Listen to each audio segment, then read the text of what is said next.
My name is Andrew Fahmy. I'm the executive assistant for MPP Sheref Sabawy, and we're here today with local media that we've invited over to highlight their importance and how they deliver message to the ground to all their constituents in their mother tongue. They do a lot of work, and we like to appreciate them. And it's a coincidence that this month as well is Ramadan, as well as Lent for too many of the constituents of Mississauga area mills. I hope you enjoy the day.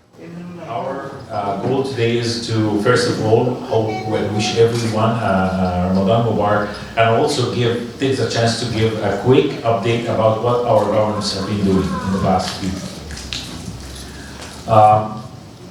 Ramadan Mubarak and happy Lent for all of you. I'm very happy to welcome all of you here in my office, and I hope everyone is having a good time. I just wanted to start off by highlighting how important it is to have ethnic media outlets in our communities delivering high-quality journalism to the diverse communities of Ontario. Thank you all for your hard work. Thank you for making sure that our citizens have access to the latest news. No matter what your background, religion, language, you have to make sure that Ontarians and Canadians are aware of what's happening.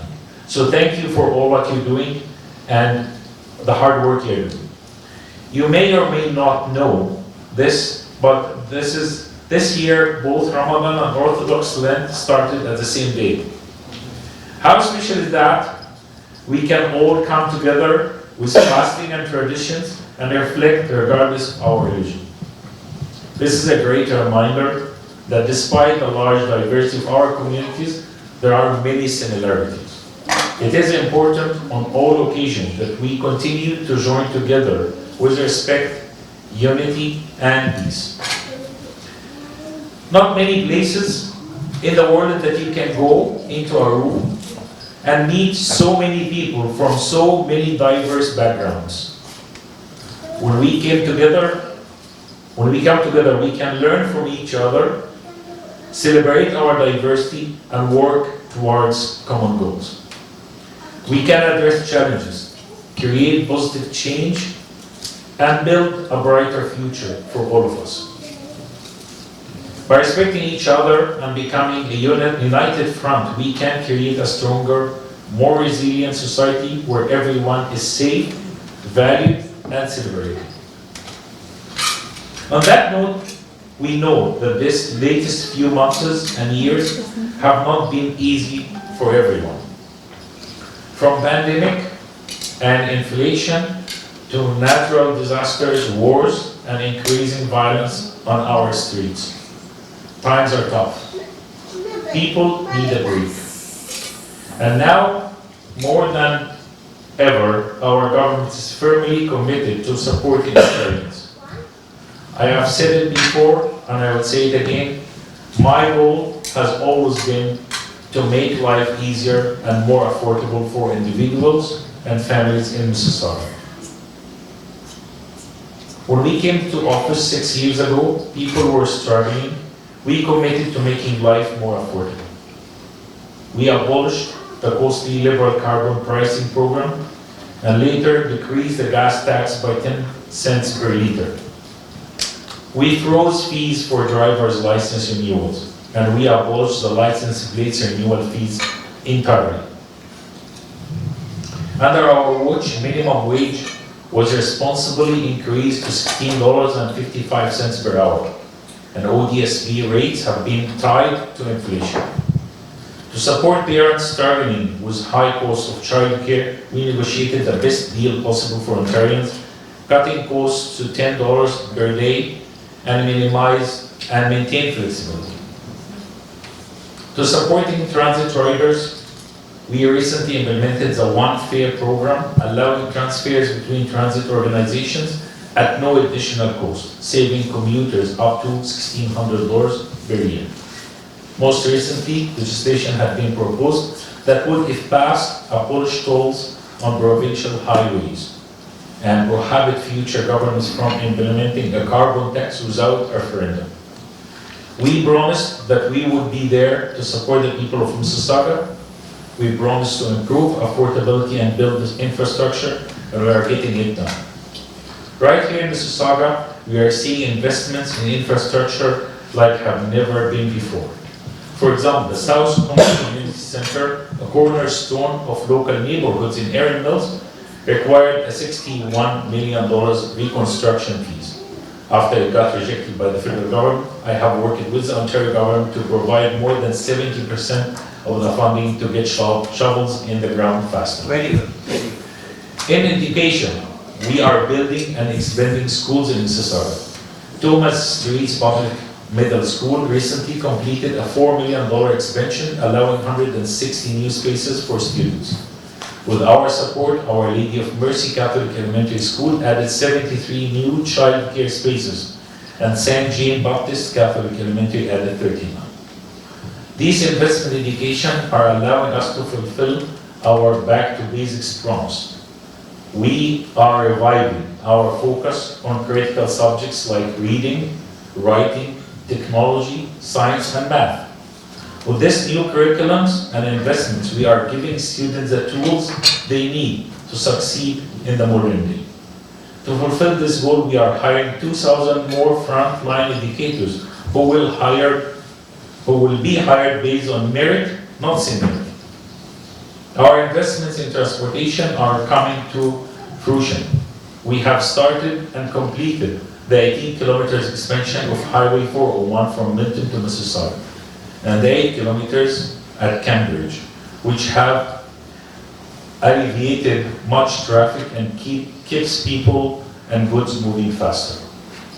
Anyone who has traveled recently on Ontario Street, Highway 10, can see the progress and the construction for the 18 kilometers Hazel-McKillian line.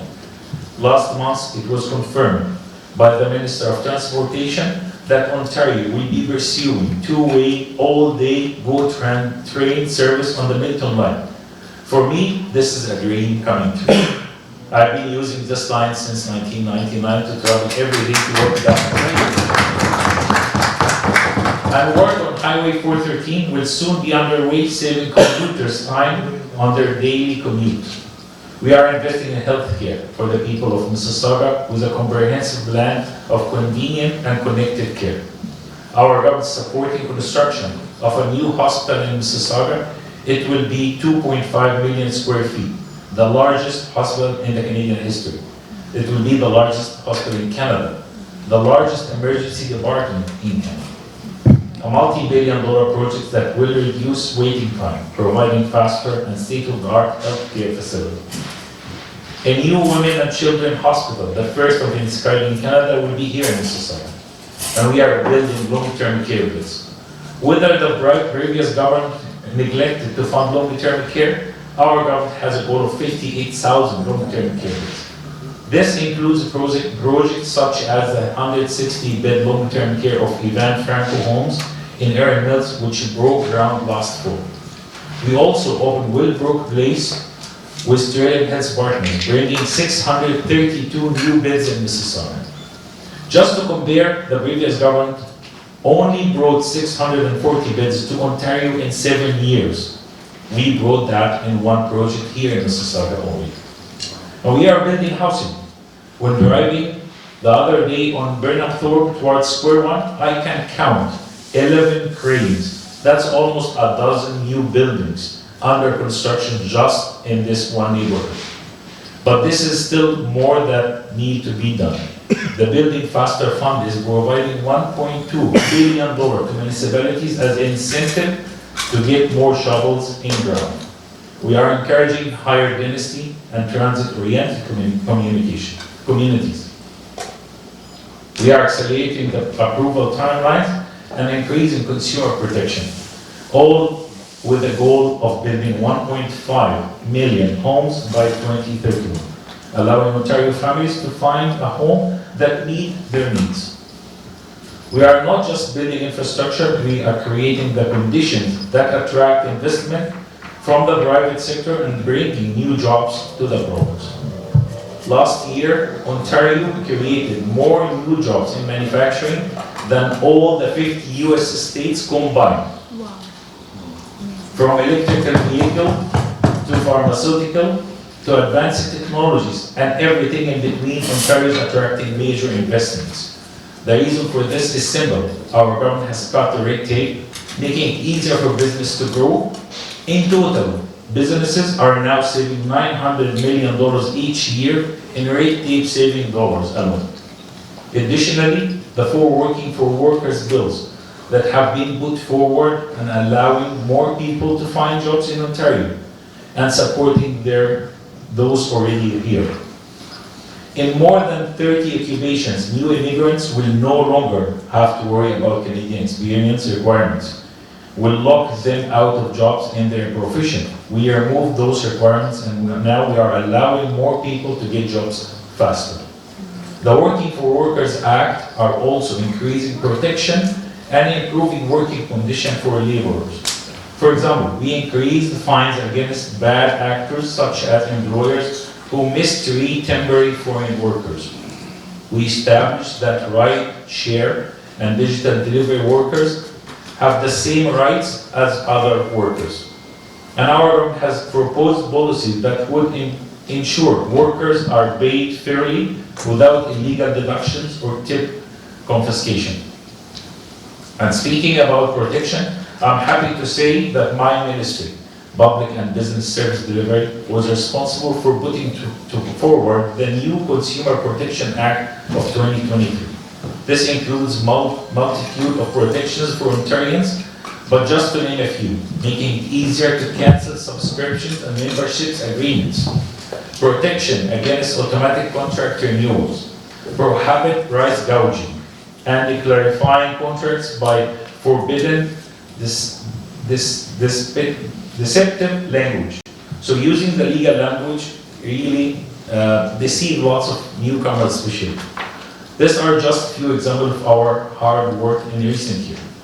I dare say no government in recent memory have ever invested as much as we did in Mississauga.